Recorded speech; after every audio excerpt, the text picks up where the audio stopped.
Oke, bismillahirrahmanirrahim. Jumpa lagi dengan saya dan pada video ini saya akan menginformasikan atau sharing ke teman-teman tentang bagaimana cara memberikan KPI ya, menganalisa dan memberikan KPI terhadap hasil promosi kita di WhatsApp. Jika pada video sebelumnya kita sudah belajar bagaimana cara untuk mengelola list database tersebut dari interaksi, kemudian juga edukasi, lalu kemudian offer.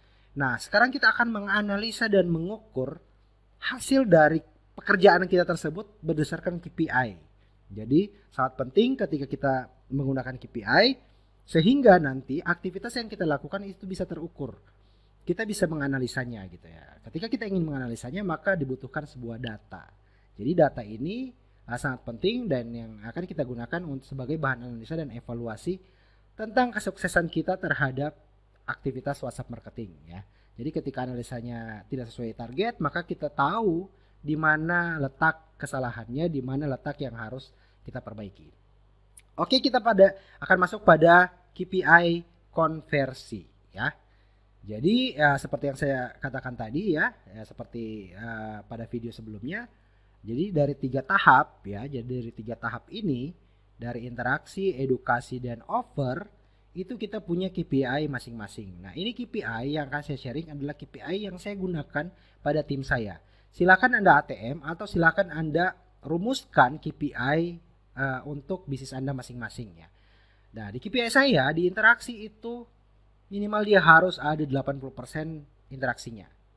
Jadi maksudnya adalah ketika kita menyapa mereka ya, anggaplah kita menyapa ke 100 orang member yang ada di grup tertentu, misalnya kita menyapa mereka, kita ngajak kenalan dan sebagainya, itu orang yang merespon balik, merespon interaksi kita itu minimal harus ada 80%. Jadi kalau misalnya dari 100 ya minimal harus ada 80 orang yang merespon interaksi tersebut ya. Jadi KPI-nya seperti itu. Silahkan Anda kreasikan sendiri mau KPI seperti apa, namun yang saya lakukan adalah saya memberikan KPI minimal harus ada 80% dari jumlah database yang diajak berinteraksi, itu minimal harus ada 80% yang merespon interaksi tersebut ya.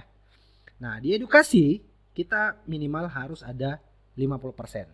Jadi teman-teman, misalnya di 80% ini misalnya ada 100 orang ya, jadi 100 orang yang kita kirimkan pesan, kemudian yang merespon itu ada 80 orang ya, kalau misalnya kita rata-ratakan di 80%. Jadi dari 80 orang ini yang merespon, ketika kita mengirim pesan edukasi ke mereka, jadi 80 orang ini minimal harus ada 50% yang merespon atau yang bertanya selanjutnya. Jadi masih ingat ya video sebelumnya tentang 3 step edukasi, jadi ada masalah, solusi, kemudian masalah lagi.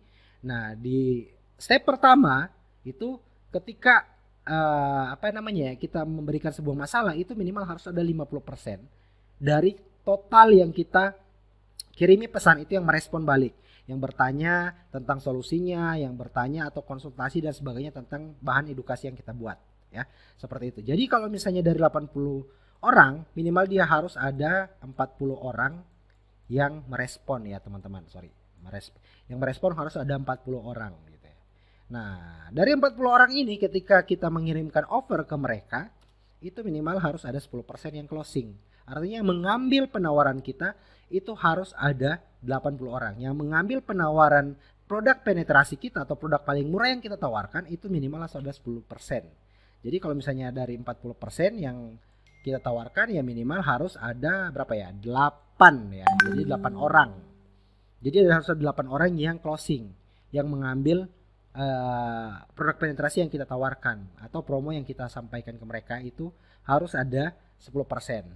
Nah, dari 10% ini ya teman-teman, jadi ketika kita goal kita tentang produk penetrasi ini diambil oleh mereka, maka ketika kita melakukan upselling ke mereka itu yang mengambil penawaran upsell tersebut minimal harus ada 50% ya. Jadi ketika 8 orang tadi mengambil produk tersebut yang sudah kita tawarkan, produk penetrasi, ketika kita upsell itu minimal harus ada 4 orang yang ngambil upsell, penawaran upselling yang kita lakukan gitu ya. Jadi dengan data ini kita bisa mengukur teman-teman sejauh mana efektivitas dari hasil aktivitas marketing kita. Ya, jadi kita ukur teman-teman. Sehingga nanti ketika kita bisa ukur, jadi ini hasil tersebut bisa kita atur dan kemudian bisa kita maksimalkan lebih jauh lagi gitu ya modelnya.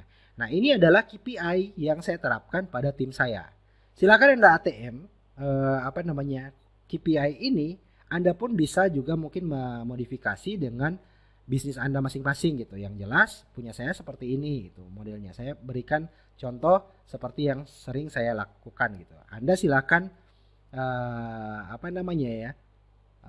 mencoba berbagai macam KPI yang Anda buat gitu ya. Tentunya nanti sesuaikan dengan bisnis Anda gitu. Atau misalnya Anda ingin agar offer tersebut misalnya 20%, silahkan gitu modelnya. Namun yang saya lakukan seperti ini. Sehingga apa? Ketika Anda ingin memaksimalkan tingkat closing yang ada di sini, maka otomatis interaksi yang Anda lakukan itu harus lebih tinggi. Leads yang Anda dapatkan juga harus lebih banyak gitu. 10.000 misalnya. Katakanlah misalnya 10.000. Ya 10.000 nomor gitu yang Anda lakukan interaksi. 80% berarti ada berapa ya? 8.000 orang gitu. Dari 8.000 orang misalnya 50%-nya berarti ada 4.000 orang. Dari 4.000 orang berarti ada 800 orang di sini yang closing gitu. Teman-teman bisa bayangkan seperti apa. Jadi ketika teman-teman meningkatkan list database Anda dengan berinteraksi dengan mereka, maka otomatis potensi closing Anda juga akan lebih besar. Jadi selalu gunakan KPI untuk mengukur efektivitas dari aktivitas WhatsApp marketing Anda. Seperti itu dari saya, sampai jumpa di video selanjutnya tentang bagaimana cara mengevaluasi hasil-hasil yang sudah didapatkan dari KPI yang sudah kita terapkan. Sampai jumpa di video selanjutnya. Terima kasih. Assalamualaikum warahmatullahi wabarakatuh.